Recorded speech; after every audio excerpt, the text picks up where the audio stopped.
I'm going to say something that might sound harsh, and I need you to hear it all the way through. Many old parents do not lose their children all at once. They push them away a little at a time, then call it abandonment when the silence finally answers back. I do not say this to hurt you. I do not say it to frighten you. I say it because truth is better than flattery, and because a wound cleaned early heals better than one hidden under a shirt. If I speak plain, it is because I respect you enough not to decorate what is breaking your life. And I will tell you this now. If you are a mother, if you are a father, if your hair has turned gray and your house has grown quieter, this may be the most valuable teaching you hear in a long time, not because it is comfortable, because it is useful, not because it praises you, because it may help you keep what still can be kept. The first thing you need to stop doing is confusing love with control. My grandmother used to tell me, the hand that squeezes a bird too tightly will wake up with feathers and no song. I did not understand that when I was young. I thought love proved itself by holding on. I thought worry was the same thing as wisdom. Age taught me otherwise. I remember a woman named Lena. She was the kind of mother people praised in public. Her kitchen was always warm. You could smell onions in the pan, fresh bread cooling by the window, cinnamon rising from tea. She kept ready for anybody who came by. Her son Daniel had grown into a good man. He worked hard. He married a patient woman named Elise. They had a little girl with a laugh like a cracked bell, bright and noisy and impossible to ignore. But Lena had a habit she called caring. Every week she corrected something. The baby was dressed too lightly. The soup had too much salt. Daniel was wasting money. Elise was too soft. The apartment was too small. The work hours were too long. The church they chose was not the one Lena preferred. Nothing was ever a disaster. That is what made it dangerous. It was 1,000 tiny cuts, each one small enough to defend, each one sharp enough to leave a mark. When Daniel stopped calling every day, Lena said young people had become selfish. When the visits moved from every Sunday to every other Sunday, she blamed modern life. When the holidays got shorter, she said Elise was turning her son against her. That was the story she told herself. Then one winter evening, Daniel came alone.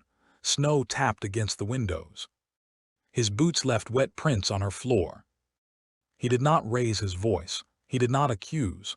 He simply sat at the table, wrapped both hands around the mug she gave him, and said, "Mom, every time I leave this house, I feel like I failed a test I never agreed to take."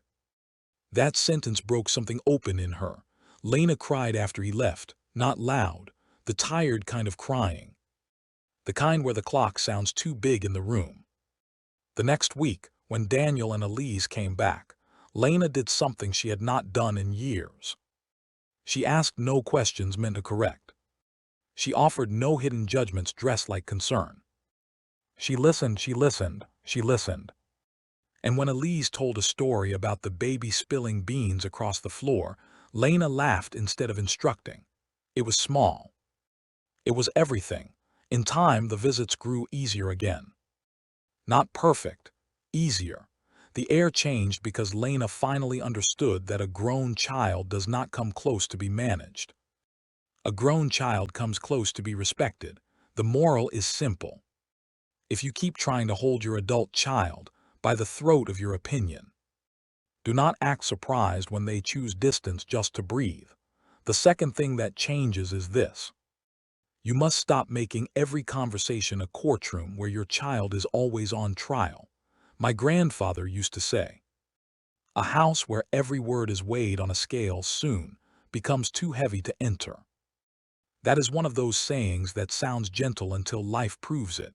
There was a man named Victor. Broad shoulders, careful hands. The smell of motor oil always living in the cracks of his skin, no matter how much he scrubbed. He had spent 40 years fixing engines. He believed in work done right, money counted correctly, and speaking straight. These are not bad things. But a good tool used the wrong way still breaks what it touches. His daughter Marisol was bright and lively when she was young. She used to run into his garage after school, backpack half open, pencils and paper tumbling out, talking fast about teachers, friends. Songs on the radio, clouds that looked like horses. Victor loved her deeply. But love in him came wrapped in evaluation. If she brought home an A, he asked why it was not an A+. If she wore a new dress, he told her what color would have suited her better. If she shared a dream, he answered with a risk. If she made a mistake, even a small one. He gave a speech so long the evening itself seemed to get tired. Years passed. Marisol became a nurse. She moved across town. She called less often, then only when necessary.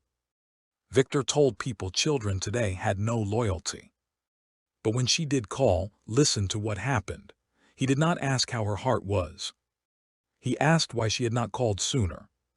He did not ask if she was sleeping enough after her shifts. He asked why she still rented instead of buying. He did not ask what kind of life she hoped to build. He asked what she was doing wrong. One autumn afternoon, she came to see him after 3 months away. Wind scraped dry leaves across the porch. He had made coffee so strong it could have walked by itself. The television murmured in the other room. Marisol sat down, exhausted, dark circles under her eyes, and told him she had lost a patient the week before. Her voice shook only once. It was a sacred moment, a doorway moment. A father could step through and hold his daughter there. Victor said, maybe if you stopped taking extra shifts, you would think more clearly. That was it. That was the stone that sank. She nodded, finished half her coffee, and left before sunset. Later, months later, after a cousin spoke hard truth to him, Victor went to her apartment with a small bag of groceries, tomatoes, rice, oranges, and the cornbread she liked when she was a girl. Rain had just passed. The hallway smelled of damp coats and old paint. When she opened the door, he did not defend himself. He said, I have been talking to you like a judge when I should have been talking to you like a father. I am sorry. Not everybody gets a second opening. He did. Marisol stood there a long while, then stepped aside. From then on, Victor learned a new discipline.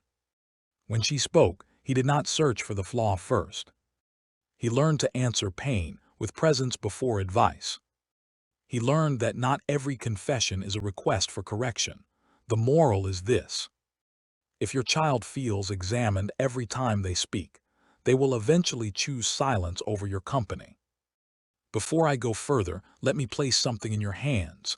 I wrote a book called The Native Way, and inside it are 20 teachings written the way I would speak to you if we were sitting together, with no performance and no noise between us. If you want to go deeper than what I can give in one message like this, use the QR code or the link and get your copy. It is there for the ones who are ready to stop guessing and start seeing clearly. Stay right here, because what I'm about to share next is where many families begin to break without even noticing it. The third thing you need to stop doing is forcing your child to carry your unhealed loneliness. My grandmother told me, if you lean your whole winter against one young tree, you should not be shocked when it bends away from the snow. There is tenderness in that saying, but there is warning too. I knew a widow named Irene. After her husband passed, the whole sound of her life changed. The house that once held the hiss of bacon in the morning, the scrape of his chair, the cough from the back room, the low whistle he carried like a habit, suddenly it held the refrigerator hum and not much else. Grief is real, emptiness is real. I do not mock that, I honor it. Her son Caleb tried to help. In the beginning, he came every Saturday. He fixed the loose cabinet hinge. He carried laundry downstairs. He filled the wood box. He brought his 2 boys, who stamped through the hallway with muddy shoes and made the rooms feel alive again. Irene loved those visits so much that she began to build her whole week around them. Then Need entered wearing the mask of love. If Caleb missed a Saturday because one of the boys had a fever, Irene did not say, "I understand." She said, "Your father would never have left me alone like this, if he came late because of work." She sat quiet and wounded until guilt did the talking for her. If he tried to leave after dinner, she found one more emergency, one more leaking pipe, one more bill she could not read, one more reason he was needed right then. She was not pretending. That is important. Her need was real, but she laid it all on her son as if a son could be husband, healer, companion. And wall against the night all at once. Caleb began to dread the drive over. He loved his mother. He feared her hunger. Every knock at her door felt less like a rival and more like being swallowed.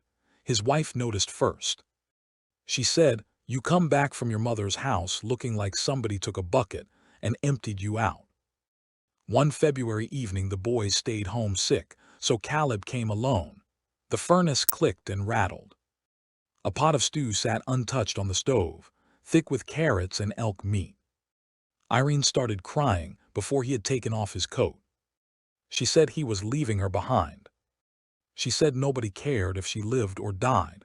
She said he was all she had. Caleb leaned against the counter, eyes red, and spoke with the weariness of a man carrying more than one life. "Mom," he said, "I want to love you, but I cannot be the whole roof over your loneliness."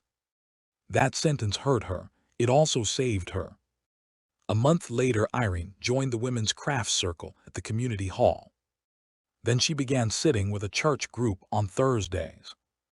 Then she started walking in the mornings with another widow who laughed too loudly and wore bright red gloves.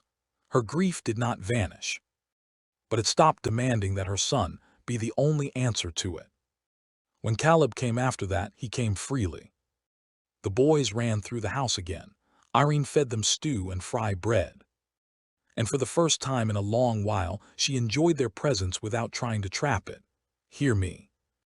Hear me, hear me. Your child is part of your life. Your child is not all of your life. Your child can love you deeply and still be crushed by being made responsible for your entire emotional survival. The moral is plain. When love becomes a burden too heavy to carry, distance begins to feel like mercy. The fourth thing that changes is this. You must learn how to bless the life your child chose, even when it is not the life you would have chosen for them. My grandfather used to say, "Corn does not apologize for not being pine, and pine does not beg permission for not being corn." He meant that living things grow according to what they are, not according to another person's map. There was a woman named Ruthie who wanted one kind of life for her daughter Naomi. She wanted Naomi close by. She wanted a husband from the old town, grandchildren in the same school district, holidays at the same table forever, the same recipes, the same pew, the same pattern. But Naomi was born with wide eyes and a restless spirit. She became a wildlife medic and took a job far north, where the mornings bit with cold and the roads were lined with spruce, and the air smelled sharp as cut cedar. Ruthie took Naomi's move as rejection. She never said, "I miss you," in a clean way. She said, "I guess your real family is up there now." She never said, "Tell me about your work." She said, "You went all that way just to chase injured animals." She never said, "I'm proud of your courage." She said, "A woman should think about settling down before it's too late." Every phone call turned into a tug-of-war. Naomi would describe bandaging a hawk wing or driving through sleet before dawn. And Ruthie would answer with sighs heavy enough to travel through the line. Naomi began shortening the calls, then spacing them out. Not because she stopped loving her mother, because she was tired of defending the shape of her own life. Then Ruthie fell and sprained her ankle carrying groceries on icy steps. Nothing catastrophic, but enough to slow her down. Naomi flew in for 4 days. She made soup with garlic and potatoes. She changed the bed sheets. She salted the walkway.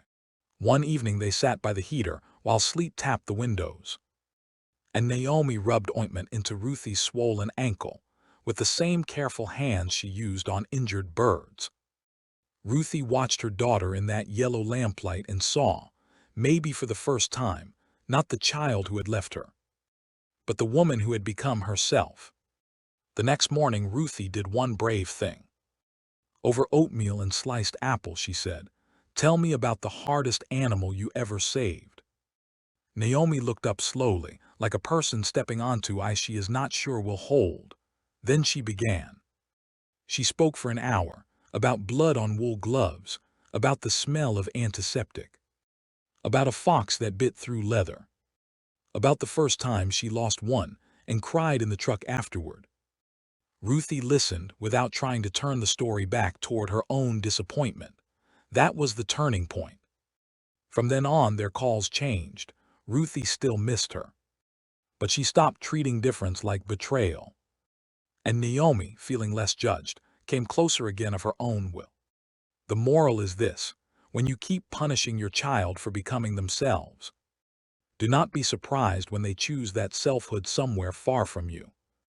The fifth thing, the one that matters most, is this: if you want your adult child to come near you in old age, you must become a safe place for truth. This is the one that matters most, because all the others gather here. Control, criticism, need, disappointment, every one of them teaches a child the same lesson. Do not tell me what is real. Tell me what keeps me comfortable. And when that lesson settles into the bones of a family, love may remain, but honesty leaves first. Once honesty leaves, distance is already at the door. My grandmother used to tell me, the fire that warms the lodge is the same fire that reveals every face inside it. In other words, closeness is not proven by sitting near one another. Closeness is proven by whether truth can survive in the room. I carry the memory of a man named Samuel. He was older than dirt, people used to joke. Though his back was still straight and his handshake still had weight in it. He had one daughter, Talia. As a child she followed him everywhere, stepping in his footprints after rain, handing him nails while he repaired fence posts, curling up beside him on the sofa while he peeled oranges with one long ribbon of skin. When she laughed, he laughed. When she cried, he stiffened. That was the beginning of what neither of them understood. Samuel had grown up in a world where pain was hidden under work. If you were sad, you chopped wood. If you were ashamed, you kept quiet. If you were scared, you called it tired and went back outside. So when Talia became a woman and tried to speak truth to him, he met her with the old armor. When she said, "Dad, the way you talk to me sometimes makes me feel small," he answered, "You're too sensitive." When she said, "I need you to listen, not fix," he answered, "I'm only trying to help." When she said, "I stopped visiting because I leave here feeling worse than when I came," he answered, "After all I've done for you." That's what you say. Listen to those replies. Listen closely. Each one tells the child the same thing: your truth is unwelcome unless it flatters me. Years went by like that, not empty years. Birthdays happened. Holidays happened. There was turkey in the oven some Novembers, ham glazed with brown sugar on others. There were wrapped gifts, noisy grandchildren. Football from the television, snow packed in the driveway, the smell of coffee before dawn. Families can look whole while quietly starving. Never forget that. Talia still came, but never fully. She edited herself. She measured every sentence. She kept the deep parts hidden the way a person hides money in a sock drawer when trust has gone missing. Samuel mistook her politeness for peace. Then one spring she stopped coming altogether. At first Samuel hardened, the way proud people do when their heart is scared. He told his brother she was ungrateful. He told a neighbor children today wanted parents to walk on eggshells. He told himself he had done nothing so terrible. But a house will tell the truth when pride gets tired. The chair across from him stayed empty. The peach jam she liked sat unopened in the pantry. The wind moved through the porch screen with that lonely papery sound it makes at dusk. He began waking before sunrise, not because he was rested, but because regret had learned his name. Months later, his granddaughter turned 10. Samuel was invited to the party at a park on the edge of town. He almost did not go. Shame makes cowards out of many old people, but he went. There were balloons snapping in the breeze, charcoal smoke from the grills, children's shoes kicking up dust, frosting already melting at the corners of the cake.